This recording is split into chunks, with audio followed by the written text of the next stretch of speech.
ito na yung Cbank. Hi guys, tumating na rin sa wakas ang Cbank debit card ng asawa ko. This is his first ever Cbank debit card. In-order namin to noong June 14, 2025. So, sabi ni Cbank, 10 working days bago mo siya ma-receive. Kung i-count natin, nung June 14 is Saturday, then 15 is Sunday, so magsisimula siya ng Monday, which is June 16. 16, 17, 18, 19, 20, and then hindi na naman kasamang Saturday, Sunday, and today is June 23, Monday. So inabot lang siya ng 6 days. So yung pinaka-maximum na dapat po siyang ma-receive is the 10 working days. So imagine, inabot lang siya ng 6 working days. His first ever Cbank debit card, and then mag-i-spend kami ng no minimum amount. 5 times na mo gagamitin yung Cbank debit card na yan para magkaroon ng rebate or bumalik yung binayad mo na 160 pesos. So ita-try din natin yan. So wala na masyadong eme-eme, i-unbox na natin itong ating, ay hindi pala sa akin to, Cbank debit card ng asawa ko. Syempre ako nang mag-a-unbox.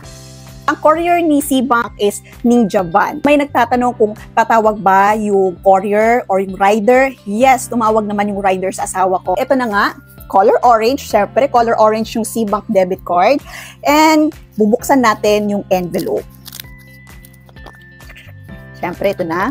The most awaited Cbank debit card ng asawa ko. So, ito bubuksan natin. Receive your Cbank debit card. Ayan, may paganyan si Cbank, siyempre. And siyempre, may note yan.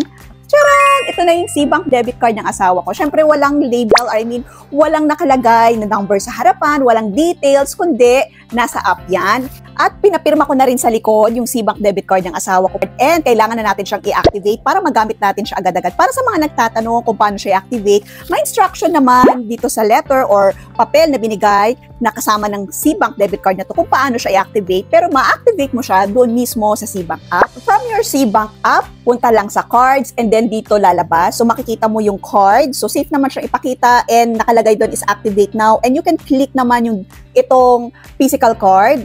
I-activate card ko na siya. So pindutin lang yung activate card. Ayan.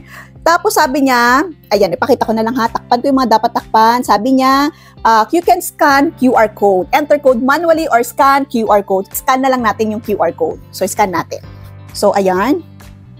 So yun, na-scan, ang bilis niya, na-scan agad. So password, ilagay daw natin yung password. Ayan, sabi niya, card activation successful. Wala ka pang Cbank debit card, you can download Cbank and pinaka-importante sa lahat, use my referral code March26 para meron kang referral reward na 75 pesos higher than a regular Cbank referral reward. Dahil nga meron tayong partnership kay Cbank, kaya mas mataas yung referral reward natin.